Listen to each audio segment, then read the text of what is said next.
बिस्मिल्लाहिर्रहमानिर्रहीम ते अस्सलाम वालेकुम।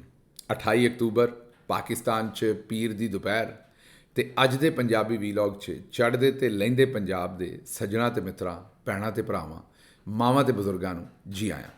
सब तो पहली खबर जिते असीं चानण पाउणा है उत्ते असीं कोई चानण पा नहीं सकना क्योंकि उस खबर ने आपे ही इन्ना चानण पा छड्डिआ है कि इस वेले पूरी दुनिया च उस मुल्क ते उस मुल्क दे शहर बारसलोना च रहने वाले पाकिस्तानियों की गलबात हो रही है जिन्हें कल मैनू नहीं पता भी हुण मैं पंजाबी च की आखां भी उन्हें बकरे बुलाते ने बंबे बुलाते ने फट्टियां भन दित्तियां ने।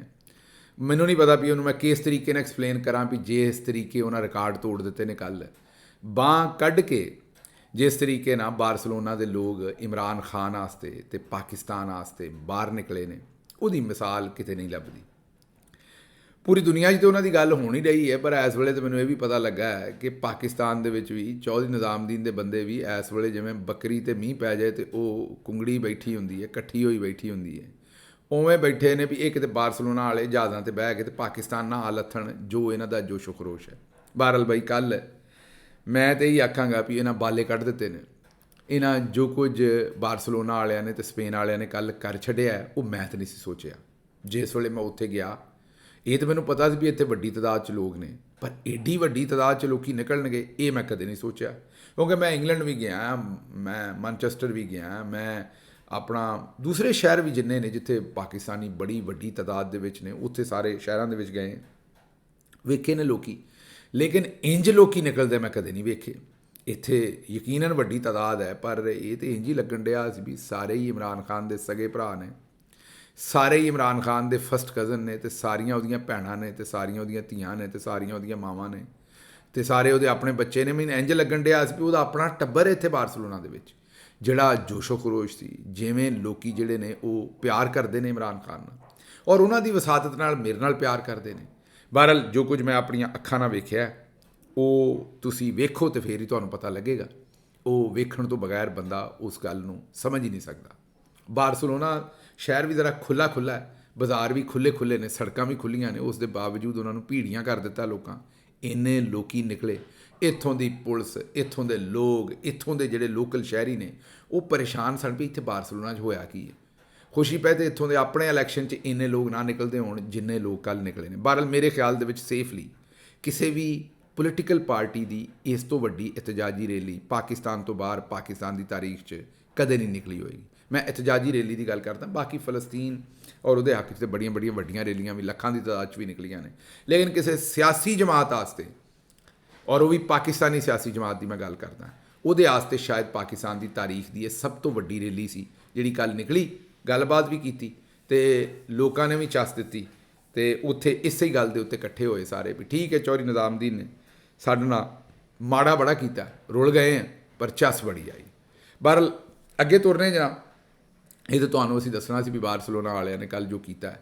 इस तो बाद हुण 2 तारीख नूं फ्रांस के शहर पैरिस दे विच एक एहतजाज हो रहा है उहदे च भी वेखांगे मैं उत्थे शामिल होवांगा वेखांगे भी पैरिस वाले ते फ्रांस वाले हुण की करदे ने वो कोई लागे लागे काम लिया पाउंदे ने बारसलोना दे या उत्थे काम मट्ठा ही रहिंदा है। उस तो बाद 3 तारीख नूं वलैत दे विच भी जिथे नवाज शरीफ साहब भी अप्पड़ गए ने ते उत्थे इस वेले काजी फायज़ ईसा साहब भी अप्पड़ गए हैं तो उन्होंने जी है वो लोगों ने आओ भगत भी चंगी की एयरपोर्ट तो ही शुरू कर दी ठुकाई तो वो बाद गल करने। बहरहाल उत्थे 3 तारीख नूं असीं कर रहे हैं एहतजाज डाउनिंग स्ट्रीट के सामने 10 डाउनिंग स्ट्रीट के सामने उहदे च भी मैं शामिल होवांगा तो वेखते हैं दोवां शहरों 2 तारीख नूं ते 3 तारीख नूं उत्थे की बनती है।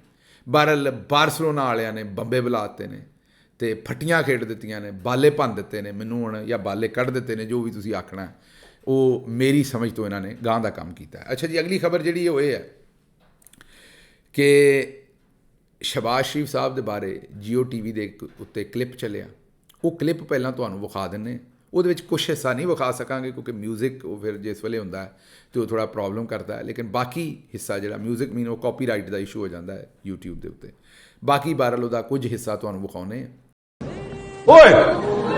खाने की चीज है खाने की चीज है खाने की चीज तो है सर लोग कहते हैं कि भाई बहुत खाया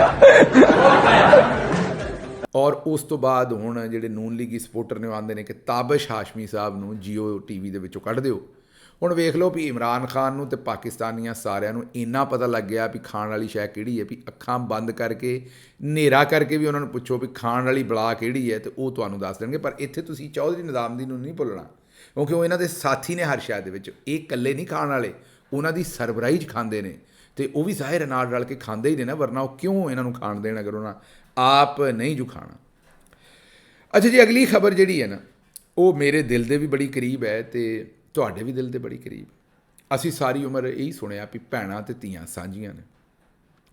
ਇਹ ਇੱਕ ਬਗੈਰਤ ਆਦਮੀ ਹੈ ਜਿਹਨੇ ਪਹਿਲਾਂ ਇੱਕ ਗਾਣਾ ਬੋਲਿਆ ਨਾਤੀਆ ਅੰਦਾਜ਼ 'ਚ, ਲੇਕਿਨ ਪਿੱਛੇ ਮਿਊਜ਼ਿਕ ਤੇ ਗਾਣਾ ਸਾਰਾ। ਉਹ ਗਾਣਾ ਇਹਨੇ ਬੋਲਿਆ ਕਿ ਬੱਚੀ ਨੂੰ ਸਕੂਲੇ ਨਾ ਘੱਲੋ, ਉੱਥੇ ਡਾਂਸ ਕਰਦੀ ਹੈ। ਡਾਂਸ ਨਹੀਂ, ਡਾਂਸ ਕਰਦੀ ਹੈ। ਇਹ ਜਾਹਿਲ ਆਦਮੀ ਨੂੰ ਉਸ ਵੇਲੇ ਅਗਰ ਇਹਦੇ ਖਿਲਾਫ ਇਹ ਕਾਰਵਾਈ ਕਰਦੀ ਮਰੀਮ ਨਵਾਜ਼ ਦੀ ਹਕੂਮਤ ਕਰਨੀ ਚਾਹੀਦੀ ਸੀ, ਉਦੋਂ ਨਹੀਂ ਕੀਤੀ। ਤੇ ਹੁਣ ਉਹਨੇ ਜਿਹੜੀਆਂ ਦਫ਼ਤਰਾਂ 'ਚ ਜਾਣ ਵਾਲੀਆਂ ਬੀਬੀਆਂ ਨੇ ਉਹਨਾਂ ਦੇ ਬਾਰੇ ਵੀ ਉਹੀ ਬਕਵਾਸ ਕੀਤੀ ਹੈ। ਮੈਂ ਸਮਝ ਤੋਂ ਬਾਹਰ ਹੈ ਕਿ ਕਿੱਡਾ ਹੀ ਕੋਈ ਬਗੈਰਤ ਆਦਮੀ ਹੈ। ਇਹ ਕਿਤੇ ਉੱਗਿਆ ਹੈ, ਇਹ ਜੰਮਿਆ, ਇਹਨੂੰ ਕਿਸੇ ਮਾਂ ਜੰਮਿਆ ਸੀ, ਜ਼ਾਹਿਰ ਹੈ ਉੱਗਿਆ ਤਾਂ ਨਹੀਂ ਹੋਣਾ ਕਿਸੇ ਦਰਖਤ ਦੇ ਵਿੱਚ। ਇਹ ਲੋਕਾਂ ਦੀਆਂ ਮਾਵਾਂ ਭੈਣਾਂ ਬੱਚੀਆਂ ਵਾਸਤੇ ਵੇਖੋ ਜ਼ਿੰਦਗੀ ਤੰਗ ਕਰ ਰਿਹਾ। ਪਹਿਲੇ ਹੀ ਅਸੀਂ ਔਰਤਾਂ ਦੇ ਉੱਤੇ ਜਿੱਡਾ ਜ਼ੁਲਮ ਕਰਦੇ ਹਾਂ, ਤੁਹਾਨੂੰ ਭਾਵੇਂ ਭੈੜੀ ਲੱਗੇ ਗੱਲ, ਪਰ ਅਸੀਂ ਜ਼ਾਲਮ ਹੈ। ਅਸੀਂ ਪਹਿਲਾਂ ਹੀ 50% ਤੋਂ ਬਹੁਤੀ ਆਬਾਦੀ ਔਰਤਾਂ ਦੀ ਹੈ। ਅਸੀਂ ਡਾਂਗ ਲੈ ਕੇ ਘਰਾਂ ਦੇ ਬਾਹਰ ਬੈਠੇ ਵੀ ਇਹ ਨਾ ਕੁਛ ਕਰ ਲੈਣ, ਉਹਨਾਂ ਨੂੰ ਡੱਕਣ ਤੇ ਬੈਠੇ। ਪਹਿਲੇ ਔਰਤਾਂ ਨੂੰ ਮੌਕੇ ਘੱਟ ਦਿੰਦੇ, ਤਾਲੀਮ ਦੇ, ਦੂਜੀਆਂ ਚੀਜ਼ਾਂ ਦੇ ਵਿੱਚ ਬਰਾਬਰ ਨਹੀਂ ਲਿਆਉਂਦੇ। ਤੇ ਜੇ ਉਹ ਵਿਚਾਰੀਆਂ ਕਿਤੇ ਕੋ ਆਪਣੀ ਜਾਨ ਮਾਰ ਕੇ ਕੁਛ ਕਰਦੀਆਂ ਨੇ, ਪੜ੍ਹਦੀਆਂ ਨੇ, ਤੇ ਇਹੋ ਜਿਹੇ ਜਿਹੜੇ ਬਗੈਰਤ ਨੇ, ਲੁੱਚੇ ਲਫੰਗੇ ਲੋਫਰ, ਮਤਲਬ ਮੈਂ ਕੀ ਕਮਾਂ ਇਸ ਬੰਦੇ ਨੂੰ। ਮੈਨੂੰ ਤਾਂ ਇਹ ਕੋਈ ਮੈਨੂੰ ਤਾਂ ਕਾਕਰੋਚ ਲੱਗਣ ਡਿਆ ਹੈ। ਐਡਾ ਕੋਈ ਘਟੀਆ ਆਦਮੀ ਹੈ। ਇਹਦੀ ਸੋਚ ਦੀ ਮੈਂ ਗੱਲ ਕਰਦਾ, ਕਾਕਰੋਚ ਦੀ। ਬਹਰਹਾਲ ਇਹਦੀ ਮਜ਼ੰਮਤ ਕਰੋ, ਜਿਹੜੇ ਵੀ ਇਲਾਕੇ ਦਾ ਹੈ, ਇਹਨੂੰ ਲਾਹਣ ਤਾਨ ਕਰੋ। ਇਹ ਬੜਾ ਬਗੈਰਤ ਆਦਮੀ ਹੈ ਕਿ ਲੋਕਾਂ ਦੀਆਂ ਬੱਚੀਆਂ ਦੇ ਉੱਤੇ ਪਹਿਲਾਂ ਆਉਂਦਾ ਸੀ ਵੀ ਉਹ ਸਕੂਲੇ ਜਾਂਦੀਆਂ ਨੇ ਤੇ ਉੱਥੇ ਡਾਂਸ ਕਰਦੀਆਂ ਨੇ, ਤੇ ਹੁਣ ਆਉਂਦਾ ਜਿਹੜੀਆਂ ਦਫ਼ਤਰਾਂ 'ਚ ਕੰਮ ਕਰਦੀਆਂ ਨੇ ਉਹ ਬੇਸ਼ਰਮ ਨੇ। ਇਹਦੇ 'ਤੇ ਫੌਰੀ ਤੌਰ 'ਤੇ ਕਾਰਵਾਈ ਹੋਣੀ ਚਾਹੀਦੀ। ਇਹਦੀ ਲਾਹਣ ਤਾਨ ਵੀ ਕਰੋ। ਇਹ ਜਿੱਥੇ ਵੀ ਹੈਗਾ, ਮੈਨੂੰ ਨਹੀਂ ਪਤਾ ਕਿਹੜੇ ਇਲਾਕੇ ਦਾ, ਲੇਕਿਨ ਇਹਦੀ ਲਾਹਣ ਤਾਨ ਕਰੋ ਪੂਰੀ, ਇਹਦੀ ਮੁਜ਼ੰਮਤ ਕਰੋ। ਬਹਰਹਾਲ ਮੈਂ ਇਹ ਨਹੀਂ ਆਉਂਦਾ ਵੀ ਕਾਨੂੰਨ ਹੱਥ 'ਚ ਲਵੋ, ਕਾਨੂੰਨ ਦੇ ਮੁਤਾਬਕ ਹੀ ਕਾਰਵਾਈ ਹੋਣੀ ਚਾਹੀਦੀ ਹੈ। ਕਾਨੂੰਨ ਹੱਥ 'ਚ ਲੈਣ ਦੀ ਮੈਂ ਤੁਹਾਨੂੰ ਕੋਈ ਮਸ਼ਵਰਾ ਨਹੀਂ ਦੇਣ ਡਿਆ। ਬਹਰਹਾਲ ਮੂੰਹ ਨਾ ਬੋਲ ਕੇ ਇਹਦੀ ਲਾਹਣ ਤਾਨ ਕਰੋ, ਜਿਵੇਂ ਇਹ ਮੂੰਹ ਨਾ ਬੋਲਣ ਡਿਆ, ਤੇ ਇਹਨੂੰ ਪਤਾ ਲੱਗੇ ਵੀ ਇਹ ਕੰਮ ਨਹੀਂ ਕਰਨਾ।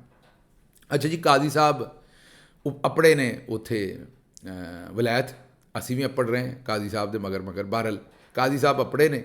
ਜਿਸ ਵੇਲੇ ਕਾਜ਼ੀ ਸਾਹਿਬ ਅਪੜੇ ਨੇ ਤੇ ਉੱਥੋਂ ਇੰਗਲੈਂਡ ਦੇ ਏਅਰਪੋਰਟ ਤੋਂ ਬਾਹਰ ਨਿਕਲ ਰਹੇ ਸਨ, ਤੇ ਉੱਥੇ ਬਾਹਰ ਪਬਲਿਕ ਅਪੜ ਗਈ ਕਾਜ਼ੀ ਸਾਹਿਬ ਨੂੰ ਬੇਕਰੀ ਵਾਲਾ ਡੋਨਟ ਪੇਸ਼ ਕਰਨ ਵਾਸਤੇ। ਕਾਜ਼ੀ ਸਾਹਿਬ ਅੰਦਰ ਲੁੱਕ ਗਏ, ਭੱਜ ਕੇ ਵਾਪਸ ਏਅਰਪੋਰਟ ਦੇ ਵਿੱਚ ਲੁੱਕ ਗਏ। ਉੱਥੇ ਉਹਨਾਂ ਨੂੰ ਦੱਸਿਆ ਵੀ ਮੇਰੀ ਜਾਨ ਨੂੰ ਖਤਰਾ ਹੈ, ਮੈਨੂੰ ਇੱਥੇ ਕੁਝ ਹੋ ਸਕਦਾ, ਮੈਨੂੰ ਲੁਕਾਓ। ਉਹਨਾਂ ਫਿਰ ਅੰਦਰ ਕਿਸੇ ਇਮੀਗ੍ਰੇਸ਼ਨ ਦੇ ਜਾਂ ਕਿਸੇ ਦਫ਼ਤਰ ਦੇ ਵਿੱਚ ਉਹਨਾਂ ਨੂੰ ਬਾਹਰ ਛੱਡਿਆ, ਤੇ ਵਾਹਵਾ ਚਿਰ ਉੱਥੇ ਕੋਈ 4-5 ਘੰਟੇ ਲੁਕੇ ਰਹੇ। ਫਿਰ ਪਿਛਲੇ ਦਰਵਾਜ਼ੇ 'ਚ ਉਹਨਾਂ ਨੂੰ ਕੱਢਿਆ, ਪੁੱਤਰ ਨੂੰ ਬਾਹਰ ਕੱਢਿਆ, ਤਾਂ ਲੋਕਾਂ ਪੁੱਤਰ ਦੀ ਵੀ ਬਾਹਰ ਠੁਕਾਈ ਕੀਤੀ। ਉਹ ਮੂੰਹ ਨਾਲ ਹੀ ਗਾਲ ਬੰਦਾ ਕਰਨਾ ना। अभी खुद अंदर छुप के बैठा हुआ फ्रॉड कर रहा है। ये देखे इसका बच्चा, बेशरम लोग, गंदे मुल्क का इंसाफ बेचने वाले। ਬਹਰਹਾਲ ਉੱਥੇ ਪੁੱਤਰ ਦੀ ਵੀ ਚੰਗੀ ਬਿਜ਼ਤੀ ਜਿਹੜੀ ਹੈ ਉਹ ਕੀਤੀ ਉਹਨਾਂ ਨੇ। ਇਹ ਤੇ ਕਾਜ਼ੀ ਸਾਹਿਬ ਨਾਲ ਹੋਇਆ ਮਾਮਲਾ, ਤੇ ਉਹ ਹੁਣ ਲੰਦਨ ਦੇ ਵਿੱਚ ਭੁਗਤਦੇ ਫਿਰ ਰਹੇ ਨੇ ਕਿ ਵੀ ਮੈਂ ਹੁਣ ਸਫਾਈਆਂ ਦਿੰਦੇ ਰਹਿਣਗੇ ਸਾਰੀ ਉਮਰ। ਤੇ ਜਿੰਨੀ ਕਿ ਜਿੱਡਾ ਵੱਡਾ ਗੰਦ ਹੈ ਤੇ ਜਿੱਡੀ ਵੱਡੀ ਅਲਾਇਸ਼ ਹੈ ਕਾਜ਼ੀ ਫਾਇਜ਼ੀ ਸਾਹਿਬ, ਇਹਦੇ ਨਾਲ ਇਹੀ ਹੋਣਾ ਸੀ, ਹੋਣਾ ਵੀ ਇੰਝ ਹੀ ਚਾਹੀਦਾ। ਅੱਛਾ ਜੀ, ਅਗਲੀ ਖਬਰ ਜਿਹੜੀ ਤੁਹਾਡੇ ਸਾਹਮਣੇ ਰੱਖਣੀ ਹੈ ਉਹ ਇਹ ਹੈ ਵੀ ਇੱਕ ਪਾਸੇ ਲੋਕਾਂ ਦੇ, ਵੈਸੇ ਹੈ ਤਾਂ ਚੰਗਾ, ਆਜ ਕੀ ਰਾਤ ਮਜ਼ਾ ਲੀਜੀਏ।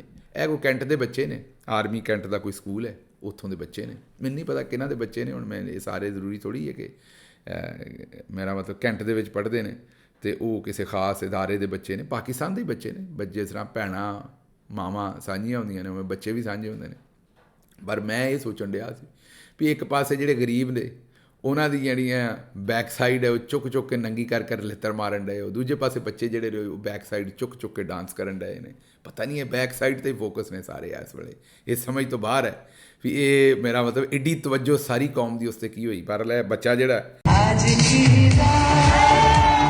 ਇਹ ਮੇਰਾ ਖਿਆਲ ਹੈ ਕਿ ਤਮੰਨਾ ਭਾਟੀਆ ਸਾਹਿਬਾ ਦਾ, ਇਹ ਮੈਂ ਜਿਸ ਵੇਲੇ ਆਇਆ ਤੇ ਫਿਰ ਗਾਣੇ ਨੂੰ ਸਰਚ ਕੀਤਾ ਤੇ ਤਮੰਨਾ ਭਾਟੀਆ ਸਾਹਿਬਾ ਨੇ ਗਾਣਾ ਗਾਇਆ ਹਿੰਦੁਸਤਾਨ ਤੋਂ, ਗਾਇਆ ਨਹੀਂ ਮਤਲਬ ਇਹਦੇ 'ਤੇ ਪਰਫੋਰਮੈਂਸ ਦਿੱਤੀ ਹੈ।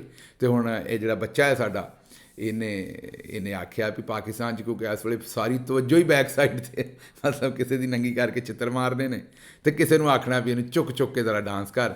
ਪਰ ਸਹੀ ਪਾਸੇ ਤਵੱਜੋ ਲਾਈ ਹੈ ਕੌਮ ਦੀ। ਸਾਡੇ ਚੌਧਰੀ ਨਿਜ਼ਾਮੁਦੀਨ ਨੇ ਕੰਮ ਠੀਕ ਕੀਤਾ ਹੈ ਵੀ ਲੋਕਾਂ ਨੂੰ ਇਸੇ ਪਾਸੇ ਹੀ ਲਾ ਕੇ ਰੱਖੋ, ਇਸੇ 'ਤੇ ਹੀ ਤਵੱਜੋ ਲੋਕਾਂ ਦੀ ਰੱਖੋ।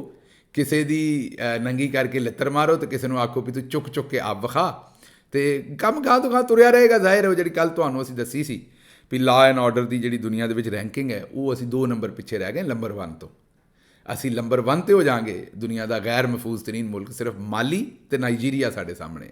ਪਹਿਲਾਂ ਅਸੀਂ ਮਾਲੀ ਨੂੰ ਹਰਾਉਣਾ ਹੈ ਤੇ ਅਸੀਂ ਦੂਸਰੇ ਨੰਬਰ ਤੇ ਆ ਜਾਣਾ, ਫਿਰ ਅਸੀਂ ਨਾਈਜੀਰੀਆ ਨੂੰ ਹਰਾਉਣਾ ਤੇ ਅਸੀਂ ਨੰਬਰ 1 ਬਣ ਜਾਣਾ ਦੁਨੀਆ ਦੇ ਵਿੱਚ ਗੈਰ ਮਹਿਫੂਜ਼ ਤਰੀਨ ਮੁਲਕ। ਤੇ ਐਸੇ ਹੀ ਚੱਲ ਰਹੇ ਹਾਂ ਅਸੀਂ, ਬੈਕ ਸਾਈਡ ਤੇ ਹੀ ਕੰਮ ਰੱਖੋ ਸਾਰਾ ਫੋਕਸ, ਤੇ ਅੱਗੇ ਕੰਮ ਜਿਹੜਾ ਨਾ ਜੀ ਉਹ ਤੁਰਨਾ ਚਾਹੀਦਾ। ਅੱਛਾ ਜੀ, ਅੱਗੇ ਜਿਹੜਾ ਹੈ ਨਾ ਉਹ ਜਿਹੜੀ ਤੁਹਾਡੇ ਨਾਲ ਅਗਲੀ ਗੱਲ ਕਰਨੀ ਹੈ, ਉਹ ਮੀਆਂ ਸਾਹਿਬ ਦਾ ਜਿਹੜਾ ਘਰ ਹੈ ਲੰਡਨ ਦੇ ਵਿੱਚ, ਉਹ ਪਿਕਨਿਕ ਪੁਆਇੰਟ ਬਣ ਗਿਆ ਹੈ ਜੀ। ਉੱਥੇ ਪਾਕਿਸਤਾਨੀਆਂ ਨੇ ਬੰਬੇ ਬੁਲਾ ਦਿੱਤੇ ਨੇ, ਮਤਲਬ ਕਿ ਉੱਥੇ ਪਾਕਿਸਤਾਨੀਆਂ ਨੇ ਜਿਹੜਾ ਹੈ ਨਾ ਜੀ ਉਹ ਜੋ ਕੁਝ ਕਰ ਛੱਡਿਆ। ਮੀਆਂ ਸਾਹਿਬ ਜਦੋਂ ਆਏ ਨੇ, ਇੱਕ ਤਾਂ ਧੱਕੇ ਧੌੜੇ ਬੜੇ ਪਏ ਨੇ। ਮੀਆਂ ਸਾਹਿਬ ਗੱਡੀ ਦੇ ਵਿੱਚ ਹੀ ਪਰੇਸ਼ਾਨ ਸਨ, ਡਰੇ ਹੋਏ ਸਨ, ਆਵਾਮ ਬੜੀ ਆ ਗਈ ਸੀ। ਗੱਡੀ 'ਚੋਂ ਨਿਕਲੇ ਤੇ ਜੋ ਧੱਕੇ ਬਾ, ਇੱਕ ਬੰਦਾ ਮੇਰੇ ਹਲ ਚਪੇੜ ਮਾਰਨ ਲੱਗਾ ਸੀ। ਇਹ ਕੰਮ ਨਹੀਂ ਕਰਨਾ ਵੀ, ਹੱਥਾਪਾਈ ਨਹੀਂ ਕਰਨੀ। ਮੈਂ ਹਮੇਸ਼ਾ ਤੁਹਾਨੂੰ ਆਉਣਾ ਮੂੰਹ ਨਾਲ ਗੱਲ ਕਰਨੀ। ਤਸ਼ੱਦਦ ਦੇ ਮੈਂ ਖਿਲਾਫ ਹਾਂ। ਇਹ ਤੁਸੀਂ ਹੱਥ ਨਹੀਂ ਚੁੱਕਣਾ ਕਦੀ ਵੀ ਕਿਸੇ ਮੁਖਾਲਫ ਦੇ ਉੱਤੇ। ਹਾਂ, ਕਾਨੂੰਨ ਦੇ ਮੁਤਾਬਕ ਉੱਤੇ ਪਰਚਾ ਕਰਾਓ, ਕਾਰਵਾਈ ਕਰੋ, ਫਿਜ਼ੀਕਲ ਨਹੀਂ, ਵਾਇਲੈਂਸ ਨਹੀਂ ਕਰਨਾ। ਬਹਰਹਾਲ ਉਹ ਕਿਸੇ ਨੇ ਚਪੇੜ ਮਾਰਨ ਦੀ ਵੀ ਪਿੱਛੋਂ ਕੋਸ਼ਿਸ਼ ਕੀਤੀ, ਪਰ ਬੰਦਿਆਂ ਬਚਾ ਲਿਆ। ਉਹ ਮਾੜਾ ਕੰਮ ਸੀ ਅਗਰ ਇਹ ਕੀਤਾ। ਬਹਰਹਾਲ ਮੀਆਂ ਸਾਹਿਬ ਡਰੇ ਸਨ, ਧੱਕੇ, ਗਾਲਾਂ, ਮੁਰਦਾਬਾਦ, ਚੋਰ, ਪੁਲਿਸ ਵਾਲੇ ਵੀ ਪਰੇਸ਼ਾਨ। ਉਸ ਤੋਂ ਬਾਅਦ ਹੁਣ ਉੱਥੇ ਪਾਕਿਸਤਾਨੀ ਇਕੱਠਾ ਹੈ। ਉੱਥੇ ਡਾਂਸ ਹੋ ਰਹੇ ਨੇ ਬਾਹਰ, ਉੱਥੇ ਤਰਾਨੇ ਚੱਲ ਰਹੇ ਨੇ ਪਾਕਿਸਤਾਨ ਦੇ, ਉੱਥੇ ਪਿਕਨਿਕ ਪੁਆਇੰਟ ਬਣ ਗਿਆ ਪਾਕਿਸਤਾਨੀਆਂ ਨੇ। ਪਾਕਿਸਤਾਨੀ ਖੁਸ਼ ਨੇ ਵੀ ਚਲੋ ਕੋਈ ਗਾਲਬੰਦਾ ਕਰਨ ਨੂੰ ਬੰਦਾ ਸਾਨੂੰ ਹੀ ਲੱਭਾ ਇੱਥੇ। ਤੇ ਮੀਆਂ ਸਾਹਿਬ ਤਾਂ ਤੁਹਾਨੂੰ ਪਤਾ ਹੀ ਵੀ ਉੱਥੋਂ ਦਾਗੀ ਮਾਲਟਾ ਕਰਕੇ ਉਹਨਾਂ ਕੱਢ ਦਿੱਤਾ। ਉੱਥੋਂ ਉਹਨਾਂ ਵਰਤਿਆ ਚੌਧਰੀ ਨਿਜ਼ਾਮਦੀਨ ਨੇ, ਇੰਨਾ ਕੁ ਵਰਤਿਆ ਵਿਚਾਰੇ ਨੂੰ ਕਿ ਨਾ ਹੁਣ ਧੋਬੀ ਦਾ ਵਾਲਾ ਕੰਮ ਹੋ ਗਿਆ। ਗਾਹ ਨਹੀਂ ਕਹਿੰਦਾ, ਬਜ਼ੁਰਗ ਨੇ, ਵੱਡੇ ਨੇ ਸਾਡੇ ਤੋਂ, ਪਰ ਧੋਬੀ ਵਾਲਾ ਕੰਮ ਹੀ ਉਹਨਾਂ ਨਾਲ ਹੋ ਗਿਆ। ਉਹਨਾਂ ਨੂੰ ਧੋ ਕੇ ਉਹਨਾਂ ਦੀ ਤਬਾਹੀ ਫੇਰ ਦਿੱਤੀ ਹੈ। ਤੇ ਨਵਾਜ਼ ਸ਼ਰੀਫ ਸਾਹਿਬ ਹੁਣ ਵਿਚਾਰੇ, ਮੇਰਾ ਖਿਆਲ ਵੈਸੇ ਤਾਂ ਉਹਨਾਂ ਨੂੰ ਹੁਣ ਸ਼ਾਇਦ ਗਾਲਾਂ ਵੀ ਚੰਗੀਆਂ ਲੱਗਦੀਆਂ ਹੋਣ ਵੀ ਚਲੋ ਕੋਈ ਮੇਰੀ ਗੱਲ ਤੇ ਕਰਦਾ, ਭਾਵੇਂ ਗਾਲ ਹੀ ਕੱਢਦਾ ਹੈ। ਵੀ ਨਵਾਜ਼ ਸ਼ਰੀਫ ਸਾਹਿਬ ਨੂੰ ਜਿਵੇਂ ਇਰਰੈਲੀਵੈਂਟ ਕੀਤਾ ਹੈ, ਉਹ ਬੇਬੇ ਦੀ ਪੁਰਾਣੀ ਪਰਾਤ ਜਿਹੜੀ ਹੁੰਦੀ ਪਰਛੱਤੀ ਤੇ ਰੱਖੀ ਹੈ, ਉਹੋ ਜਿਹਾ ਉਹਨਾਂ ਦਾ ਹਾਲ ਬਣਿਆ। ਨਾ ਧੀ ਪੁੱਛਦੀ ਹੈ, ਨਾ ਉਹ ਸਾਸ਼ੇ ਪੈਕ ਵਾਲਾ ਭਰਾ ਪੁੱਛਦਾ ਹੈ। ਲੇਕਿਨ ਮੁਖਤਸਰ ਗੱਲ ਇਹ ਹੈ ਵੀ ਚਲੋ ਕੋਈ ਗਾਲ ਹੀ ਕੱਢਦਾ, ਗੱਲ ਤੇ ਕਰਦਾ। ਨਵਾਜ਼ ਸ਼ਰੀਫ ਸਾਹਿਬ ਨੂੰ ਮੈਨੂੰ ਲੱਗਦਾ ਵੀ ਇਹ ਗਾਲਾਂ ਖਾਣੀ ਆਏ ਨੇ। ਵਰਨਾ ਮੇਰਾ ਮਤਲਬ ਰਾਤ ਨੂੰ ਕਿਤੇ ਲੁਕ ਛੁਪ ਕੇ ਆ ਜਾਂਦੇ, ਪਹਿਲਾਂ ਉੱਥੋਂ ਏਅਰਪੋਰਟ ਤੋਂ ਕਿਸੇ ਹੋਰ ਪਾਸੇ ਨਿਕਲ ਜਾਂਦੇ, ਹੋਟਲ ਬੁੱਕ ਕਰ ਲੈਂਦੇ। ਜ਼ਰੂਰੀ ਥੋੜ੍ਹੀ ਸੀ ਵੀ ਇੱਥੇ ਸਿੱਧਾ ਗਾਲਾਂ ਖਾਣ ਘਰ ਆਉਣਾ ਸੀ। ਉੱਥੋਂ ਨਿਕਲਦੇ ਕਿਤੇ ਮੇਰਾ ਮਤਲਬ ਕਿਸੇ ਛੋਟੇ ਸ਼ਹਿਰ, ਕਿਸੇ ਵਿਲੇ ਛਿਲੇ ਚਲੇ ਜਾਂਦੇ, ਕਿਤੇ ਹੋਰ ਰਹਿੰਦੇ 2 ਦਿਨ, ਕਿਸੇ ਯਾਰ ਸੱਜਣ ਦੇ ਘਰ ਚਲੇ ਜਾਂਦੇ। ਆਵਾਮ ਨੂੰ ਪਤਾ ਹੀ ਨਹੀਂ ਲੱਗਦਾ, ਆਂਦੇ ਜੀ ਪੈਰਿਸ ਰਵਾਨਾ ਹੋ ਗਏ ਨੇ, ਚੁੱਪ ਕਰਕੇ ਰਾਤ ਨੂੰ ਆ ਕੇ ਘਰ ਵੜ ਜਾਂਦੇ। ਪਰ ਉਹਨਾਂ ਨੇ ਵੀ ਆਖਿਆ ਵੀ ਦਿਨੇ ਆਉਣਾ ਤੇ ਗਾਲਾਂ ਖਾਣੀਆਂ ਨੇ ਗੰਦੀਆਂ। ਬਰਲੇ ਹੀ ਉੱਥੇ ਹੋਇਆ ਜੀ ਸਾਰਾ ਕੰਮ। ਅੱਛਾ ਜੀ, ਅੱਗੋਂ ਅਗਲੀ ਖਬਰ ਸਾਡੀ ਹੈ ਕਿ ਜਿਹੜੇ ਨਵੇਂ ਚੀਫ ਜਸਟਿਸ ਆਏ ਨੇ, ਯਾਹਿਆ ਅਫਰੀਦੀ ਸਾਹਿਬ, ਸਾਡੀ ਉਹਨਾਂ ਕੋਲ ਦਰਖਾਸਤ ਹੈ ਵੀ ਇੱਕ ਮਾਂ ਤੁਹਾਡੇ ਵੱਲ ਵੇਖਣ ਡਈ ਹੈ, ਤੁਹਾਡੀ ਅਦਾਲਤ ਵੱਲ। ਪਹਿਲੇ ਉਸ ਬੇਸ਼ਰਮ ਵੱਲ ਵੇਖਦੀ ਸੀ ਜਿਹਦਾ ਨਾਂ ਕਾਜ਼ੀ ਫਾਇਜ਼ ਈਸਾ ਸੀ, ਉਹ ਚਲਾ ਗਿਆ ਛੱਡ ਕੇ। ਅਲਾਇਸ਼ ਸੀ, ਗੰਦਗੀ ਸੀ, ਉਹ ਨਾਲੀ ਦਾ ਕੀੜਾ ਸੀ ਮਾਜ਼ਰਤ ਨਾਲ, ਤੇ ਬਣ ਗਿਆ ਸੀ ਚੀਫ ਜਸਟਿਸ। ਹੁਣ ਬਹਰਹਾਲ ਤੁਸੀਂ ਮੁਅੱਜ਼ਜ਼ ਆਦਮੀ ਹੋ, ਤੁਹਾਡੇ ਵੱਲ ਅਰਸ਼ ਸ਼ਰੀਫ ਦੀ ਮਾਂ ਅਦਾਲਤ ਦੇ ਬਾਹਰ ਵੀਲ ਚੇਅਰ 'ਤੇ ਬੈਠੀ ਵੇਖਦੀ ਹੈ। ਉਹਦੇ ਪੁੱਤਰ ਨੂੰ ਇਨਸਾਫ ਚਾਹੀਦਾ। 2 ਸਾਲ ਤੋਂ ਬਹੁਤੇ ਹੋ ਗਏ ਨੇ, ਕੇਸ ਸੁਪਰੀਮ ਕੋਰਟ ਦੇ ਵਿੱਚ ਦੱਬਿਆ, ਉਹਨੂੰ ਖੋਲ੍ਹੋ, ਉਹਦੀ ਜੁਡੀਸ਼ੀਅਲ ਇਨਕੁਆਇਰੀ ਕਰੋ, ਅਤੇ ਜਿਨ੍ਹਾਂ ਅਰਸ਼ ਸ਼ਰੀਫ ਨੂੰ ਸ਼ਹੀਦ ਕੀਤਾ, ਕਤਲ ਕੀਤਾ, ਜ਼ੁਲਮ ਕੀਤਾ, ਉਹਨਾਂ ਨੂੰ ਸਜ਼ਾਵਾਂ ਦਿਓ। ਇਹ ਮੇਰੀ ਤੁਹਾਡੇ ਕੋਲੋਂ ਹੱਥ ਬੰਨ੍ਹ ਕੇ ਅਪੀਲ ਹੈ, ਅਤੇ ਇਹ ਕੰਮ ਜ਼ਰੂਰ ਤੁਹਾਡੀ ਮਿਹਰਬਾਨੀ ਹੈ ਕਰੋ। ਅੱਛਾ ਜੀ, ਅਗਲੀ ਖਬਰ ਜਿਹੜੀ ਤੁਹਾਨੂੰ ਦੇਣੀ ਹੈ, ਉਹ ਜਿਹੜੇ ਉਕਾੜੇ ਦੇ ਵਿੱਚ ਕੋਈ ਕੌਂਸਰਟ ਹੋਇਆ, ਉਹ ਅਜੇ ਕੌਂਸਰਟ ਸ਼ੁਰੂ ਹੋਇਆ ਸਟੇਡੀਅਮ ਦੇ ਵਿੱਚ, ਅਤੇ ਕੈਦੀ ਨੰਬਰ 804 ਦੇ ਨਾਅਰੇ ਵੱਜਣੇ ਸ਼ੁਰੂ ਹੋ ਗਏ। ਹਜੇ ਕੰਮ ਉੱਥੇ ਸ਼ੁੱਧ ਉਹ ਜਿਹੜੇ ਮੁੰਤਜ਼ਮੀਨ ਸਨ ਉਹਨਾਂ ਨੂੰ ਪੈ ਗਿਆ ਵਕਤ ਵੀ ਹੁਣ ਕਰਨਾ ਕੀ ਹੈ, ਇੱਥੋਂ ਆਪਣਾ ਬਚ ਕੇ ਕਿਵੇਂ ਨਿਕਲਣਾ, ਕਿਉਂਕਿ ਉੱਥੇ ਤੇ ਇੰਨੇ ਕੁ ਨਾਅਰੇ ਵੱਜੇ ਕੈਦੀ ਨੰਬਰ 804 ਦੇ ਵੀ, ਉਹ ਜਿਹੜਾ ਕੰਮ ਕਰਨ ਡਏ ਸਨ ਉਹ ਵੀ ਜਾਰੀ ਰੱਖਣਾ ਉਹਨਾਂ ਵਾਸਤੇ ਜਿਹੜਾ ਨਾ ਉਹ ਮੁਸ਼ਕਿਲ ਹੋ ਗਿਆ। ਕੱਲ੍ਹ ਕਰਾਚੀ ਦੇ ਵਿੱਚ ਵੀ ਇੱਕ ਇਤਜਾਜ ਹੋਇਆ ਬੜਾ ਵੱਡਾ।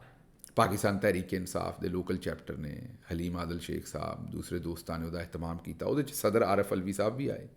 ਉਹਨਾਂ ਇੱਕ ਬੜੀ ਕੰਮ ਦੀ ਗੱਲ ਕੀਤੀ। ਉਹਨਾਂ ਕਿਹਾ ਜਿਹੜੇ ਮਿਸਿੰਗ ਪਰਸਨ, ਪਹਿਲਾਂ ਬਲੋਚਿਸਤਾਨ ਦਾ ਮਾਮਲਾ ਸੀ ਅਤੇ ਹੁਣ ਇਹ ਪੂਰੇ ਪਾਕਿਸਤਾਨ ਦਾ ਮਾਮਲਾ ਹੋ ਗਿਆ, ਅਤੇ ਇਹਦੇ ਉੱਤੇ ਫੌਰੀ ਤੌਰ 'ਤੇ ਸਾਨੂੰ ਐਕਸ਼ਨ ਲੈਣ ਦੀ ਜ਼ਰੂਰਤ ਹੈ ਔਰ ਇਹਨੂੰ ਫਿਕਸ ਕਰਨ ਦੀ ਜ਼ਰੂਰਤ ਹੈ। ਬਹਰਹਾਲ ਦੇਖਨੇ ਇਹਦੇ 'ਤੇ ਹੁਣ ਕੀ ਕੰਮ ਹੁੰਦਾ ਔਰ ਕਿਸ ਤਰ੍ਹਾਂ ਹੁੰਦਾ ਔਰ ਕਿੰਨਾ ਕੁ ਹੁੰਦਾ, ਲੇਕਿਨ ਉਹਨਾਂ ਨੇ ਬਹਰਹਾਲ ਇਹਦੇ ਉੱਤੇ ਤਵੱਜੋ ਜਿਹੜੀ ਹੈ ਉਹ ਭਰਪੂਰ ਦਿਵਾਈ ਹੈ ਕਿ ਸਾਨੂੰ ਸਾਰਿਆਂ ਨੂੰ ਇਹਦੇ ਉੱਤੇ ਕੰਮ ਕਰਨ ਦੀ ਲੋੜ ਹੈ। ਅੱਛਾ ਜੀ, ਅਗਲੀ ਖਬਰ ਹੈ ਕਿ ਥਾਈਲੈਂਡ ਦੇ ਵਿੱਚ ਪਾਕਿਸਤਾਨੀ ਸ਼ਹਿਰੀ ਮਜ਼ਦੂਰੀ ਕਰਨ ਵਾਸਤੇ ਗਿਆ। ਉਹਨੂੰ ਜ਼ਰਾ ਗੌਰ ਕਰੋ, ਕੋਈ ਅਮਰੀਕਾ ਨਹੀਂ ਗਿਆ, ਕੋਈ ਸਪੇਨ ਨਹੀਂ ਗਿਆ, ਥਾਈਲੈਂਡ 'ਚ ਗਰੀਬ ਮਜ਼ਦੂਰੀ ਕਰਨ ਗਿਆ। ਉੱਥੇ ਉਹ ਜਿਹੜਾ ਲੇਬਰ ਵਾਲਾ ਥਾਈਲੈਂਡ 'ਚ ਮਜ਼ਦੂਰੀ ਕਰਨ ਗਿਆ, ਉਹਨੂੰ ਉੱਥੋਂ ਉਹਨਾਂ ਅਗਵਾ ਕਰ ਲਿਆ, ਅਤੇ ਅਗਵਾ ਕਰਨ ਤੋਂ ਬਾਅਦ ਉਹਦੇ ਕੋਲੋਂ ਹੁਣ $50,000 ਤਵਾਨ ਮੰਗਣ ਡਏ ਨੇ। ਜ਼ਰਾ ਦੋਹਰੇ ਸੋਚੋ, ਕਿੰਨਾ? $50,000 ਤਾਵਾਨ ਮੰਗਣ ਡਏ ਨੇ ਥਾਈਲੈਂਡ ਤੋਂ, ਜਿਹੜਾ ਬੰਦਾ ਉਹਨੂੰ ਅਗਵਾ ਕੀਤਾ ਹੈ। ਔਰ ਵਜ੍ਹਾ ਇਹੀ ਹੈ ਕਿ ਜ਼ਾਹਿਰ ਉਹਨਾਂ ਦੇ ਕਾਬੂ ਗਰੀਬ ਆ ਗਿਆ, ਉਹਨਾਂ ਨੂੰ ਲੱਗਦਾ ਵੀ ਹੁਣ ਘਰ ਵਾਲੇ ਪੈਸੇ ਦੇਣਗੇ ਅਤੇ ਇਹਦੇ ਕੋਲੋਂ ਸਾਡੀ ਜਾਨ ਛੁਡਾਉਣਗੇ। ਹੁਣ ਮੈਨੂੰ ਆਪ ਦੱਸੋ ਕਿ 50,000 ਇੱਕ ਮਾੜਾ ਬੰਦਾ ਜਿਹੜਾ ਉਹ 50,000 ਦਾ ਤਾਵਾਨ ਜਿਹੜਾ ਉਹ ਕਿੱਥੋਂ ਦੇਵੇਗਾ? ਅਤੇ ਇਹ ਪਾਕਿਸਤਾਨੀ ਉੱਥੋਂ ਦੀ ਜਿਹੜੀ ਸਫਾਰਤਖਾਨਾ ਹੈ ਉਹ ਬਜਾਏ ਇਸ ਦੇ ਕਿ ਪਾਕਿਸਤਾਨੀਆਂ ਦੀਆਂ ਲਿਸਟਾਂ ਬਣਾ ਕੇ ਅਤੇ ਵਾਪਸ ਪਾਕਿਸਤਾਨ ਘੱਲਣ ਪਈ, ਇਹਨੂੰ ਫੜ ਲਓ, ਇਮਰਾਨ ਖਾਨ ਦੀ ਸਪੋਰਟ ਕਰਦਾ ਹੈ, ਇੰਨੇ ਇਮਰਾਨ ਖਾਨ ਦੀ ਪੋਸਟ ਲਾ ਦਿੱਤੀ, ਇੰਨੇ ਅੰਬੈਸੀ ਦੇ ਸਾਹਮਣੇ ਮੁਜ਼ਾਹਰਾ ਕਰਤਾ। ਬਜਾਏ ਇਹ ਕਰਨ ਦੀ ਇਹਨਾਂ ਨੂੰ ਚਾਹੀਦਾ ਇਹ ਹੈ ਕਿ ਇਹ ਅੰਬੈਸੀ ਉੱਥੇ ਸਾਡੀ ਐਕਟਿਵ ਹੋਵੇ ਅਤੇ ਫਿਰ ਉੱਥੇ ਜਿਹੜਾ ਇਹ ਘਰ ਵਾਲੇ ਨੇ ਔਰ ਜਿਹੜਾ ਬੰਦਾ ਅਗਵਾ ਹੋਇਆ ਉਹਨੂੰ ਥੋੜ੍ਹੀ ਜਿਹੀ ਸਪੋਰਟ ਦੇਣਾ ਚਾਹ। ਅੱਜ ਜ਼ਰਾ ਮੇਰੀ ਆਵਾਜ਼ ਹੌਲੀ ਹੈ, ਕੱਲ੍ਹ ਨਾਅਰੇ ਮਾਰ ਕੇ ਗਲਾ ਜਿਹੜਾ ਉਹ ਬੈਠਾ ਹੈ।